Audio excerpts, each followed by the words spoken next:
Pessoas que tiveram a vida transformada por Deus. Verdadeiras histórias de conversão rumo à vida. É isso que você encontra aqui no programa 180 Graus, o Ponto da Virada, que começa agora.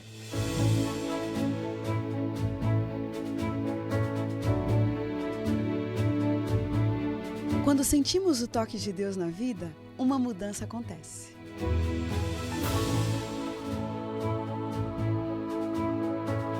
Surge à nossa frente possibilidades de felicidade plena.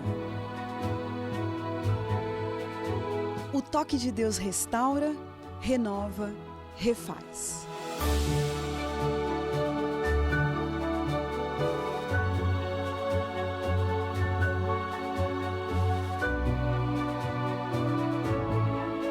Hoje conheceremos uma pessoa que experimentou essa graça maravilhosa. Ela vai nos contar sobre essa mudança de 180 graus que lhe trouxe paz.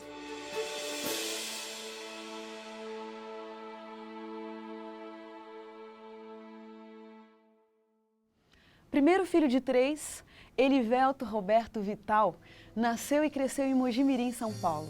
Membro de uma família unida, tendo seus pais sempre presentes e apoiando as decisões mais importantes da sua vida.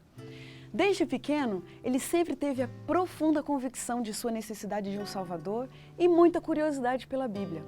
Sabe aquela vontade de conhecer a verdade sobre assuntos espirituais? E curiosamente, foi em uma escola que, de fato, ele teve um verdadeiro encontro com Deus. Que alegria! O sedento encontrava a fonte das águas e teve a graça de descobrir o misterioso e grandioso amor de Jesus. Vamos conhecer agora um pouquinho mais sobre essa virada de 180 graus em sua vida. Elivelto, que bom que deu certo de você estar aqui com a gente. Fico muito feliz, prazer. Fala pra gente um pouquinho, Elivelto, da importância da figura do seu pai na sua infância. Meu pai, ele na minha infância, tendo em vista assim, a questão da conversão especialmente, claro, ele fez toda a diferença, sabe? Então você pergunta da importância, ele fez toda a diferença, porque eu me lembro que nós estávamos indo para a igreja, a qual eles frequentam, e nós estávamos terminando de subir um morro assim, quando ele me colocou assim na parede, literalmente. Ele falou assim: olha, filho, você está indo muito na igreja com a tua tia, com o teu tio, e hoje você está indo na igreja com a gente. Então você tem que decidir onde você vai. E no caso a igreja com a tia era a igreja adventista? Era a igreja adventista. Entendi. Então, mas ele te colocou assim na parede te pressionando? Não, foi numa boa. Mas eu senti que eu precisava decidir. Porque eu não podia, e eu sabia, desde pequeno eu sabia que onde eu estava indo com eles naquele momento era diferente bastante de onde eu estava indo com a minha tia, onde eles me levavam. Então naquele momento ali eu falei: olha, pai, eu quero ir com a tia na igreja. A decisão de ir na igreja com a tia, ela tinha a ver com...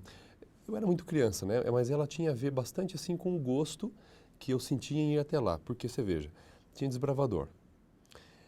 O que é desbravador, Elivelto? Só fala pra gente assim um pouquinho para especificar essa palavra, desbravador.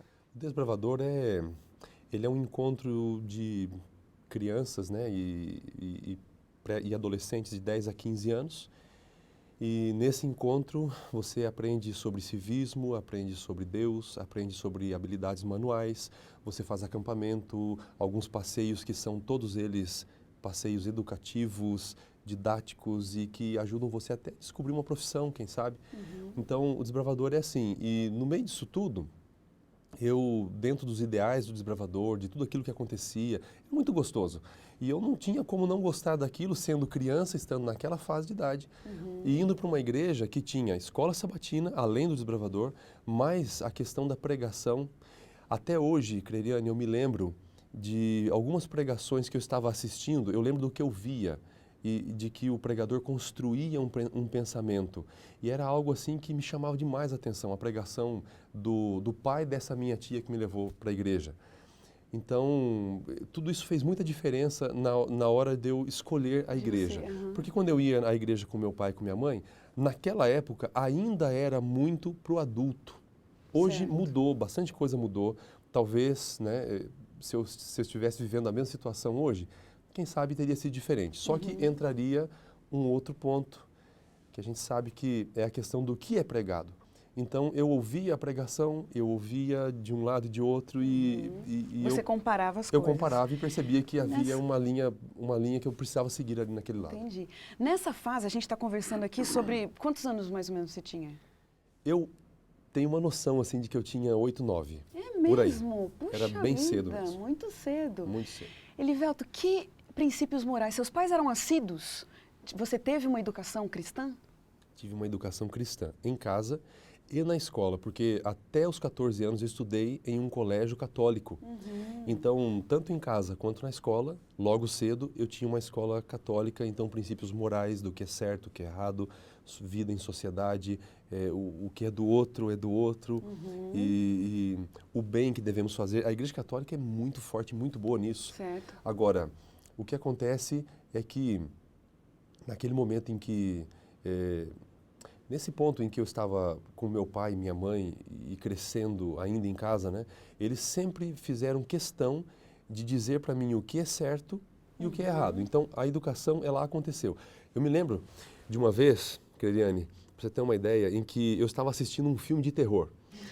E aí, eu me lembro assim que eu e meu amigo assistindo aquele filme de terror, um negócio violento, essa é a verdade. Você criança? Eu já pré-adolescente, ainda em casa, isso já foi um pouco depois, né? Mas a minha mãe estava dentro do quarto dela e ela estava vendo o que eu estava vendo na televisão. E de vez em quando eu ouvia um tipo de um... É como se fosse assim um gemido, uma coisa assim, porque ela viu o que eu estava assistindo ali. E o nome do filme era bem feio, eu não vou nem falar aqui, né? Mas era um nome bem terrível mesmo. E eu me lembro que quando terminou o filme, meu amigo foi embora. A minha mãe saiu do quarto e veio. E ela começou a malhar comigo aquilo ali e falou tanto. Nunca mais eu consegui assistir um filme de terror. De lá pra cá. De tamanha foi a impressão sobre aquilo que ela fez pra mim. Sabe qual é a impressão que passa, assim, a gente olhando pra você? Dá a impressão de que você era uma criança, assim, fácil de lidar, respeitosa, que tinha um bom relacionamento com os pais, obediente. É isso mesmo? Mais ou menos, né, Cleriane? Era criança, né? E essa sua relação com a religião, isso foi uma coisa assim, espontânea, natural? Ou você questionava, por exemplo, quando sua mãe vinha, né, com lições de moral para cima de você, você aceitava bem isso? Aceitava. Minha mãe, Cleriane, e meu pai sempre foram, eles sempre foram muito justos, muito corretos, me colocaram diante de questões que eu tinha que fazer aquilo que era certo. Isso na escola, em casa. Agora, isso não tem a ver com os pontos de doutrina, vamos dizer assim, certo. As questões de fé que depois acabaram me levando para um outro rumo. Certo. Entende? É isso que eu ia perguntar para você, porque você disse que teve uma grande influência, né, da escola que você estudou, né, para sua base de cristianismo, escola católica, por muito tempo. E foi também em uma escola em que você, de fato, solidificou, né, essa sua decisão para a sua vida, né? Que escola foi essa? Como que foi esse momento? Pois é, por muito tempo, 14 anos, né, até os 14, eu fiquei sozinho como adventista, não batizado, mas eu já me sentia e era adventista, em uma escola católica. Quando eu cheguei ao ensino médio, eu vim fazer na época era como se fosse um vestibulinho, para entrar aqui para o IAE, na época era o IAE-CT. Que ano que era isso, você se lembra? Isso foi em 92. 92. 92 foi quando eu ingressei aqui para o colégio, que hoje é o Colégio UNASP, né? Então, naquela época, eu vim para cá estudar, entrei em contato com um mundo adventista gigante, que eu não havia experimentado ainda.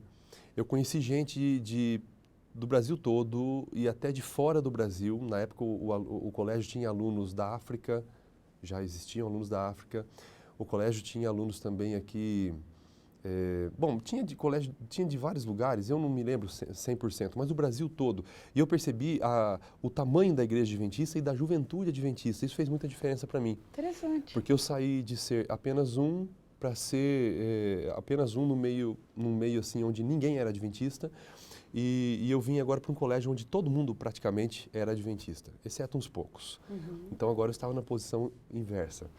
E neste ano eu comecei a ter aulas de ensino religioso. O pastor na época era o pastor Paulo Bravo.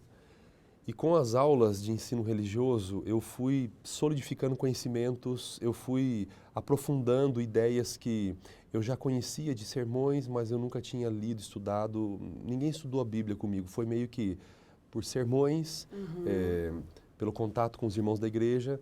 Quer dizer, e nas aulas de ensino religioso. Essa enxurrada, né, de informação, esse mundo novo que se abriu para você, foi fazendo toda a diferença. Fez toda a diferença. Agora, seus pais, né, que tinham uma outra religião, você também tem duas irmãs, não é isso? Tem 2 irmãs. Elas são mais velhas que você? Mais novas. São mais novas, é verdade. Você é o mais velho. Então, a sua família, né, vendo, ela deve ter percebido, né, uma certa mudança. Será que não foi um risco, por exemplo, eu fico imaginando seu pai, né, colocando você para estudar num colégio adventista, será que ele não pensou assim, estou correndo o risco de meu filho realmente, né, se solidificar nessa religião? Qual foi a reação deles? Eliane, eu não sei explicar qual foi a reação deles lá no íntimo, mas eu imagino que já tinha um caminho andado. Por exemplo, meu pai já tinha falado, você tem que seguir. Ele já tinha me colocado na parede. Ele te deu uma liberdade, né? Deu liberdade. Quando foi escolher uma escola para fazer o ensino médio, ele me deu a liberdade de vir para cá também. E foi um alto preço. Nós acordávamos muito cedo. Todo dia era 5h30 da manhã para pegar o ônibus e chegar aqui a tempo. E quem pagava esse preço de acordar cedo então, era minha mãe e meu pai. Interessante. Então, assim, você veja, todo o esforço eles colocaram, não só eu, mas minhas 2 irmãs estudaram aqui também, na mesma escola que eu. Então, todo esse esforço me faz pensar que eles não se incomodaram com aquilo. Eles acharam bom e queriam que houvesse uma boa educação e entendiam que aqui era um bom lugar para isso. Que bonito. Eu acho assim que não houve resistência da parte deles, houve incentivo. Não sei se isso se em algum momento ele chegou a pensar assim, olha, meu filho vai se tornar dessa religião. Mas se ele pensou isso já há muito tempo antes, sabe, desde criança.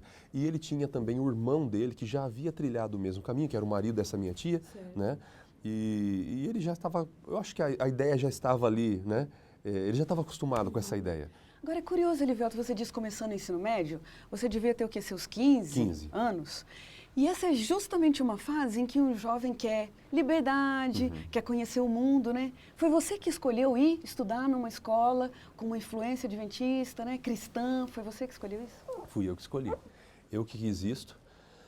E quando eu vim para cá, a minha vontade de encontrar a verdade, estudar a verdade, de estar no meio adventista, que é o que eu já experimentava na minha cidade, mas agora de uma maneira muito mais densa. Essa vontade ela me levou inclusive ao batismo, nesse mesmo ano. Então, em 92, o pastor Evaldo Crahenbill, na época, ele foi a pessoa que me batizou, era o meu pastor distrital. Em contato com a escola, eles me ofereceram a oportunidade do batismo. Então, em setembro daquele ano, eu fui batizado. Elivelto, a gente vai dar uma paradinha na nossa conversa? E daqui a pouquinho, depois do intervalo, a gente sabe mais um pouquinho dos detalhes dessa mudança de 180 graus que aconteceu na vida do Elivelto Vital. Daqui a pouquinho a gente se vê.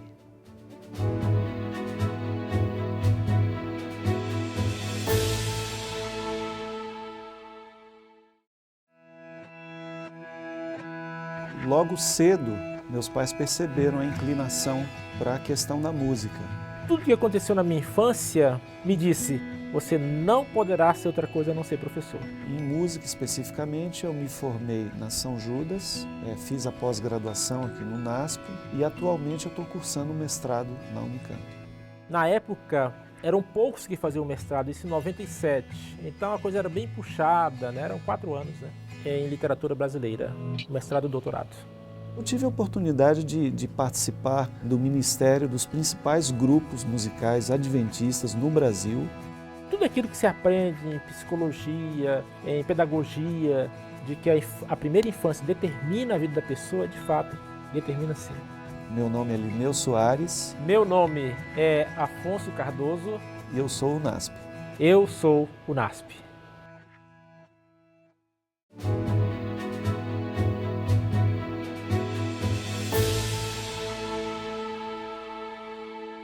O programa 180 Graus, o ponto da virada está de volta. Quem está com a gente hoje é o Elivelto Vital e ele vinha dizendo no bloco anterior de uma vontade desde a infância que ele tinha de conhecer mais sobre Deus, esse interesse pelas coisas religiosas e veio estudar no NASP. entrou em contato com esse mundo que propiciou o desenvolvimento da sua espiritualidade. Elivelto, uma curiosidade, vamos falar um pouquinho sobre amigos, né? Um jovem de 15 anos chega num colégio e entra em contato com outros jovens, né? Que amizades que você fez nessa época que você veio para o NASP? Liliana, eu fiz muitas amizades e algumas delas, é claro, a gente preserva pelo resto da vida e até hoje eu tenho, então. Um deles já faleceu, infelizmente, um amigo, assim, do peito, do coração mesmo, faleceu, mas deixou lembranças boas, saudade, e eu realmente espero e entendo que vou vê-lo quando Jesus Cristo voltar. Eu entendo que esses amigos colaboraram também para a sua decisão, de fato. Com certeza. O fato desses amigos estarem tão próximos de mim e acreditando na mesma coisa, discutindo, conversando sobre tudo que aprendíamos em aula de ensino religioso, sobre os sermões que havíamos ouvido. Então, tudo isso acelerou processos que estavam assim, ainda devagar acontecendo. E naquele ano, como eu havia falado, eu fui convidado para o batismo e eu aceitei e no mês de setembro, então, eu acabei sendo batizado. Ser batizado para mim, Creliane, foi a melhor coisa que podia ter acontecido naquela época. É mesmo, Elivelto? Olha, a gente lê às vezes a Bíblia e se você não vive alguma coisa parecida, você não entende. O apóstolo Paulo fala assim, para mim morrer é lucro. O que significa isso? Se ele entendia que ele estava salvo e ele morresse, ele morreria salvo. Acabou o problema da possibilidade de se perder. Então eu sempre tive assim uma questão de eu preciso ter a salvação. Como é que é esse negócio, né, de salvação? E eu buscava desde criança. Desde criança. Você teve essa curiosidade? Desde criança. Especialmente quando você vê que uma pessoa segue um rumo, outra segue outro rumo, qual delas está certa? E se um rumo não está certo, o que acontece? Se o outro rumo não está certo, qual o resultado disso? E na minha cabeça era assim, perdição. Eu não queria estar perdido, né? Queria ter a salvação. Então, Creliane, eu naquele ano resolvi que seria batizado, fui batizado e quando eu saí da água que o pastor me puxou de volta, eu tinha a certeza, a plena convicção de que eu estava 100% perdoado de todas as coisas. E veio um pensamento, eu me lembro disso, é muito vivo isso na minha memória, de que o pensamento era de que eu podia morrer ali. Para mim estava tranquilo de morrer ali. Quantos anos você tinha, 15. Elivelto? 15 anos? 15 Que anos. coisa bonita, né? Uma experiência dessa para um rapaz de 15 anos. E sabe, Creliane, eu tenho trabalhado como pastor já faz 12 anos, esse é o 13º ano de trabalho. E nesses anos eu sempre cito isso que estou falando quando eu vou batizar alguém. Que bonito! Alguém que é um jovem, tem 15 anos, me vem à memória e eu falo para ele, porque para mim aquilo significou muito. É um momento marcante, E né? eu quero que signifique para a pessoa também. A experiência religiosa, ela tem algo assim individual muito forte.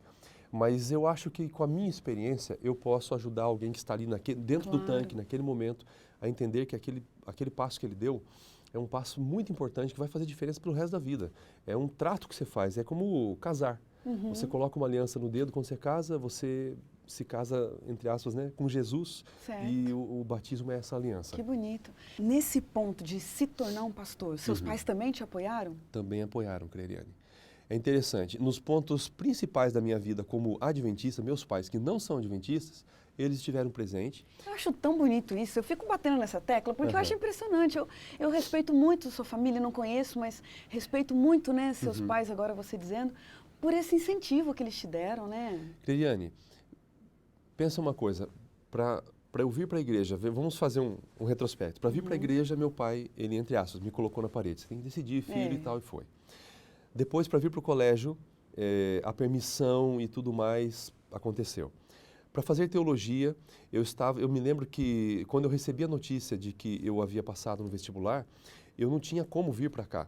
Meu pai chegou do trabalho e ele me colocou no carro e ele disparou pela pista, assim, andou muito rápido. Então, a estrada era muito ruim naquela época e mesmo assim nós chegamos muito rápido no colégio, no limite do tempo para fazer a inscrição para o curso. Eu me lembro até antes disso, no batismo, o meu pai chegou a arregaçar as calças, tirar o sapato e ele pisou no primeiro degrau do tanque batismal, me colocou ali dentro e entregou para o pastor, assim. Que coisa linda! Eu fico lá no coração com essas lembranças todas e a esperança que vem junto, né? de que eles compreendam, de que eles Claro. se direcionem, entendam alguma coisa que eu acabei entendendo e sei que é verdade e que faz diferença na nossa vida. Nesse momento de conversão, né, de começar uma nova vida com Cristo, teve alguma provação que você teve que superar? Olha, eu acho que as maiores provações que eu tive, elas têm a ver com a minha escolha e pensar no que isso podia resultar. Eu tive provações, essas foram as maiores. Agora, fora disto, fora daquilo que eu sentia e pensava, eu passei pelo exército e creio que essa foi a maior provação que aconteceu fora da minha família. Em que sentido, assim? Quando eu fui para o exército, eu deixei bem claro, eu sou adventista, eu guardo o sábado. E o sargento, na época era o capitão, que era responsável pela região, né, pelo setor militar ali de Mojimirim, ele falou assim, olha, eu já tive adventistas antes, e foi sempre muito bom e tal. A gente pensa assim, a gente às vezes não imagina o que o exército espera, e ele espera pessoas que sejam boas, cristãs. Se você fala que você tem uma religião, eles gostam disso. Isso para eles é importante porque eles entendem que você vai ser uma boa pessoa ali dentro. Então, eu acabei sendo escolhido para estar lá. E aí começou, olha, primeiro sábado, eu não fui chamado a atenção. Segundo sábado, não fui chamado a atenção. Eu me lembro que na época o diretor da faculdade foi lá conversar para explicar, para falar. Eu já havia explicado, mas ele foi também, era o pastor Edilson Valiante na época. Então, ele conversou e tudo, e quando o pastor saiu, foi embora, o sargento falou, olha, conversei com o seu pastor e tá tudo certo, mas ele não disse o que estava certo. Uhum. E ele entendeu o que ele quis entender. E daí, quando eu faltei o próximo sábado, tá tudo certo, né? Beleza, não vou então. Aí ele levantou a voz e falou, Vital, né? Ele me chamava de Vital, era o nome de guerra. Vital, o que aconteceu que não veio na segunda? Eu falei, ó, depois eu converso, sargento, depois te explico. E quando fui explicar, ele disse, mas estava tudo certo e tal. E aí foi uma negociação. Eu lembrava muito nessa época, Creniano, de Daniel. Daniel, quando ele chegou na Babilônia, ele precisou explicar por que ele não podia comer aquelas comidas. A gente, como cristão, precisa saber explicar as coisas da nossa fé. A gente tem que saber qual é a fé, em primeiro lugar, explicar e dar soluções. As pessoas não compreendem. Imagino que essa foi uma experiência que serviu para fortalecer mais a sua decisão. Ela me fortaleceu, né? me custou bastante. Uhum. Eu tive que fazer muitas coisas ali dentro, muitas mesmo, atividades, trabalho, e tudo para poder compensar as horas de sábado que eu não ia. Que eu não estava lá de sábado, né? Então, Cleliane, esse foi um ponto.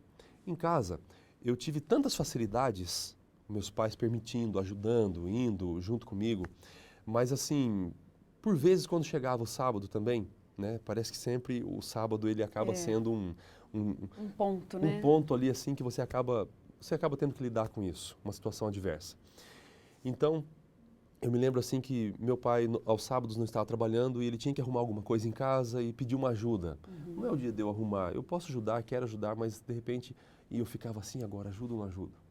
Aí minha mãe precisava de uma ajuda para alguma outra coisa, mesma coisa, sabe? Eu estava sempre naquela situação. E eu comecei a passar, muitas vezes eu fui almoçar junto com os meus parentes adventistas, isso aliviava e tal, mas de vez em quando estava em casa. E nunca foi assim um grande problema, mas internamente eu sofria muito porque eu queria ajudar. Entendi. Só que era sábado. Elivelto, são muitas histórias bonitas, né? A forma como Deus tem guiado a sua vida é uma coisa muito impressionante. Mas nós vamos fazer agora umas perguntinhas rápidas, um ping-pong. Tudo bem? Tudo bem. Vamos lá, então. Fala pra gente o que vem à sua cabeça quando você ouve a palavra vida. Jesus Cristo. Beleza. Minha esposa e meu filho. Dinheiro. Não tem como viver sem ele, né? Então, Sucesso. sucesso. Deixar alguém como sucessor daquilo que é a obra da tua vida. Perdão. Perdão.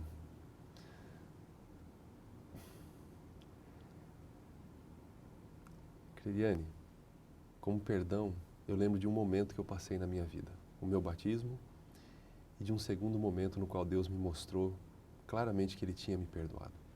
Educação. Escola adventista. Pecado. Pecado. Corra dele. Futuro. Futuro. Céu. Um privilégio. Um privilégio. ser cristão, levantar a bandeira do Evangelho que Cristo nos deu na mão para a gente anunciar para esse mundo que precisa ouvir isso. Um pedido. Um pedido. Um pedido para que haja compromisso da parte daqueles que dizem que são cristãos. Um medo. Medo. Eu diria que hoje, como pai, eu tenho medo de errar. Uma grande verdade. Há pessoas que se acostumaram com o espetáculo, televisão, espetáculo. E eu entendo que a conversão, ela não precisa ser sempre com fogos, pirotecnia, luzes. A conversão é mais parecida com um processo. Deus trabalha ao longo da nossa vida. E eu não tenho um ponto assim no qual eu tenha vivido na minha vida algo assim espetacular, mas eu tenho pontos nos quais Deus ele pôs sua mão em minha vida e eu tenho certeza que Deus ele me converteu e ainda está me convertendo em coisas que são necessárias na minha vida. Essa é uma grande verdade. Grande verdade. Uma grande mentira. De que tudo vai dar certo no final. Nós temos que fazer acontecer por nossas decisões e dando rumo à nossa vida hoje. Casamento. Casamento. Uma grande escola, tremenda, deliciosa, e não tem coisa melhor no mundo do que a minha família. Morte. Morte. Cleriane, a morte é algo que causa espanto, mas não é o fim. Não precisa ser o fim, vamos dizer assim. Liberdade. Liberdade. Só existe liberdade em Jesus Cristo. Se a gente tiver uma ideia diferente disso, fatalmente vamos descobrir que estávamos errados. Envelhecer. Envelhecer. Envelhecer, eu diria que é muito interessante. Um sonho. Um sonho. Quero conhecer alguns lugares e quero ver algumas coisas acontecendo. São muitos lugares e são muitas coisas. Não dá para falar tudo aqui. Um versículo da Bíblia que te acompanha. Cleriane, um verso da Bíblia que me acompanha é Provérbios 24:10, que diz assim: se te mostras fraco no dia da tua angústia, a tua força é pequena. Nossa, bonito. Elivelto, muito obrigado porque você aceitou. Que história bonita. A gente se fortalece ouvindo seu testemunho. E a gente termina o programa 180 Graus, o ponto da virada, feliz por ouvir essa história tão linda. E como diz o texto bíblico, era preciso que nos regozijássemos e nos alegrássemos, porque esse teu irmão estava morto e reviveu, estava perdido e foi achado. Que Deus te abençoe, um grande abraço, até o próximo programa.